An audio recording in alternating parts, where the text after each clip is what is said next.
नमस्कार मित्रांनो, स्वागत आहे तुमचं परत एकदा 3 ते 4 दिवसांच्या गॅप नंतर आपण परत भेटतो।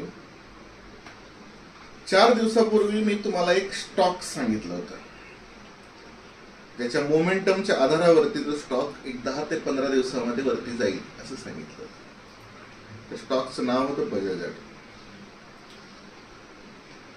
पण ज्यावेळेस आपण एखादा स्टॉक घेतो, 1 ते 2 महिन्यासाठी घेतो किंवा 6 महिन्यासाठी घेतो किंवा लॉंग टर्म साठी घेतो, त्यामध्ये मोमेंटम पाहणं तर खूप गरजेचं असतंच, पण त्याबरोबरच त्याची हिस्ट्री, त्याचे फंडामेंटल्स जाणून घेणं खूप गरजेचं असतं। तर आज आपण बजाज ऑटोची माहिती घेऊयात।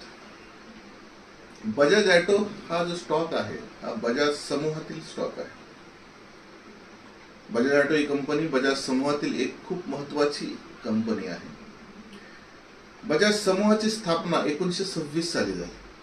म्हणजे स्वातंत्र्यपूर्व काळातील जे भारावलेले लोक होते, जे भारतीय लोक होते, जे उद्योगपती, भारतीय भारावलेले उद्योगपती ज्यांना म्हणता येईल, की स्वदेशी निर्मिती ज्यांच्या डोक्यात भिनलेली होती, अशापैकी एक व्यक्तिमत्व जमनालाल बजाज यांनी या बजाज समूहाची स्थापना केली। ही जो बजाज समूह होता हा वाहनाच्या निर्यातीमध्ये, वाहनाच्या आयातीमध्ये, इलेक्ट्रॉनिक्स मध्ये, या गोष्टीमध्ये त्यांनी सुरुवातीला काम केलं। विमामध्ये काम केलं, विमा क्षेत्रामध्ये। त्यानंतर 1946च्या दरम्यान बजाज ऑटोची स्थापना करण्यात आली। या समूहापैकी एक महत्वाचा स्टॉक, महत्वाची कंपनी।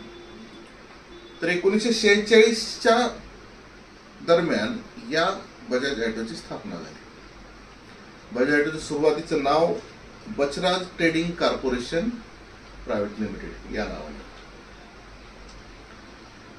सुरुवातीला या कंपनीने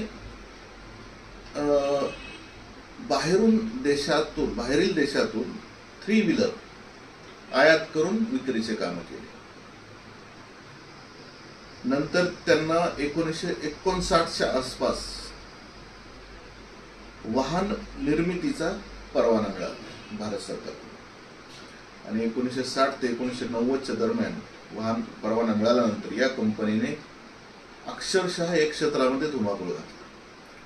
2 व्हीलर मध्ये बजाज सुपर, बजाज चेतक हे 2 ब्रँड इतके चालले की त्याला जबरदस्त यश आलं। घरोघरी बजाज, हमारा बजाज हे त्यावेळेस ट्रेड लाईन झाली होती। 3 व्हीलर मध्ये तसंच होतं। 3 व्हीलर मध्ये एक्सपोर्ट करणारी कंपनी ही 70 पेक्षा जास्त देशामध्ये हिचे 3 व्हीलर, बजाज ऑटोचे 3 व्हीलर एक्सपोर्ट होत असत। पण 1990 नंतर ज्यावेळेस ग्लोबलायझेशन झालं, त्यावेळेस बऱ्याचशा कंपन्या, येथील आपल्या इंडियन कंपन्या बाहेरच्या कंपन्यांशी टायअप करू लागल्या। टीव्हीएस सोबत सुझुकी आली, परत हिरो सोबत होंडा आली। त्यावेळेस मोटरसायकलचं उत्पादन चालू झालं, आणि त्यामुळे जे बजाज कंपनीचा जो ब्रँड होता स्कूटर, तो थोडासा मागे पडत चालला।